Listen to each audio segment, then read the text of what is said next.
នៅក្នុងពិភពដ៏មមាញឹកនៃឆ្នាំ2025ដែលជាកន្លែងសត្វរស់នៅដូចមនុស្សមេឃដែលជាកញ្ជ្រោងដែលហ៊ាននឹងជាភ្នាក់ងារដឹកជញ្ជូនដែលគួរឲ្យស្រឡាញ់បំផុតនៅក្នុងទីក្រុងមេឃមិនមែនគ្រាន់តែជាកញ្ជ្រោងដឹកជញ្ជូននោះទេគាត់បង្កើតភាពរីករាយជាមួយគ្រប់ទំនិញទាំងអស់និងជំរុញមនុស្សរាប់លាននាក់ជាមួយនឹងការផ្សងព្រេងរបស់គាត់ព្រឹកមួយមេឃទទួលបានសំណើពិសេសមួយមេឃចុងភៅខ្លាឃ្មុំផេនដាត្រូវការគ្រឿងផ្សំដ៏កម្រជាបន្ទាន់សម្រាប់ព្រឹត្តិការណ៍ផ្ដាច់មុខមេឃបំពេញបេសកកម្មដោយក្តីរំភើប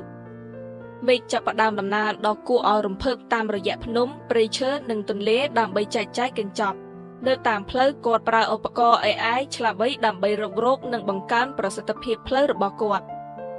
ក្នុងអំឡុងពេលធ្វើដំណើរមេឃថតឈុតឆាកដ៏រីករាយនៃដំណើរផ្សងព្រេងរបស់គាត់ដោយប្រើឧបករណ៍វីដេអូ AI ដូចជា Pitchlumen AI និង Hailu AI វីដេអូនេះរីករាលដាលយ៉ាងឆាប់រហ័សដោយបង្ហាញមេឃធ្វើអន្តរកម្មជាមួយសត្វគួរឲ្យស្រឡាញ់នៅតាមផ្លូវ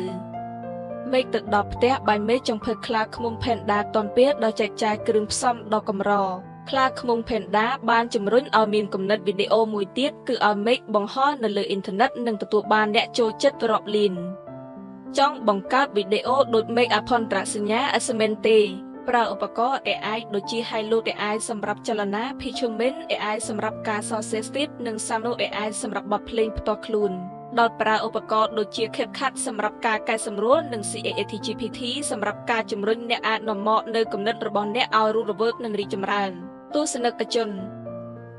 លេខចែករំលែកគន្លឹះនៃកំណើនប្រព័ន្ធផ្សព្វផ្សាយសង្គមកម្ពុជារបស់គាត់សម្រាប់ឆ្នាំ2025ផ្ដោតលើទីផ្សារពិសេសដែលកំពុងពេញនិយមប្រើប្រាស់ឧបករណ៍ AI និងរក្សាខ្លឹមសាររបស់អ្នកឲ្យមានភាពសប្បាយរីករាយនិងអាចទាក់ទងគ្នាបានពីការផ្សងព្រេងរបស់គាត់ទៅវីដេអូមេរោគមេឃបង្ហាញឲ្យឃើញថាជាមួយនឹងភាពច្នៃប្រឌិតឧបករណ៍ AI និងសេចក្តីស្រឡាញ់សម្រាប់ការនិទានរឿងនរណាម្នាក់អាចផ្ដល់សុភមង្គលនិងជោគជ័យអានដោយសំឡេងសាប៉ានិមិត្តសារិកា AI